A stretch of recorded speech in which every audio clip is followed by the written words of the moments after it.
আসসালামু আলাইকুম। আশা করি সবাই ভালো আছেন। আজকে আমি গরুর এই যে সামনে দেখতেছেন গরুর নেপিয়ান ঘাস চাষ করছে 180, সেই সম্পর্কে আপনাদের কিছু আলোচনা করব। উপকারিতা কি, অপকারিতা কি, কিভাবে কি খাওয়াবেন, কিভাবে কাটবেন, এই সম্পর্কে সব কিছু বলবো। নেপিয়ান ঘাসের উপকারিতা: প্রোটিন, ফাইবার, শক্তি ভালো মাত্রায় থাকে। দুধাল গরুর দুধ উৎপাদন বাড়াতে সাহায্য করে।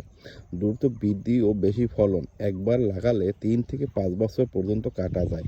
অল্প জমিতে বেশি ঘাস পাওয়া যায়।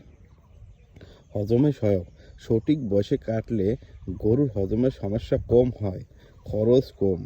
বাহিরের খাবারের উপকারিতা নির্ভর কমে যায়। সব ধরনের গরুর জন্য উপকারী। দুধাল বাচ্চা ও মোটাজাতকরণ গরুর সবটাই খেতে পারে। নেপিয়ান ঘাস কীভাবে খাওয়াতে হবে? কাটার সঠিক সময় 45 থেকে 60 দিনের মধ্যে ঘাস কাটা সবচেয়ে ভালো। খুব বেশি কচি বা খুব বড় ঘাস খাওয়া ঠিক না। খাওয়ানোর পদ্ধতি: কেটে 2 থেকে 3 সেমি টুকরা করে দিন, এতে হজম ভালো হয়।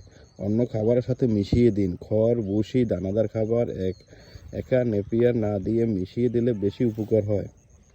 পরিমাণ: প্রতিদিন আনুমানিক পূর্ণবয়স্ক গরু 20 থেকে 25 কেজি সবুজ নেপিয়ার, বাছুর 5 থেকে 10 কেজি। ধীরে ধীরে বাড়াতে হবে।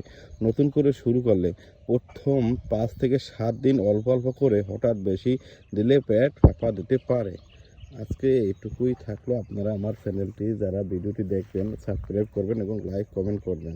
ধন্যবাদ সবাইকে। আসসালামু আলাইকুম।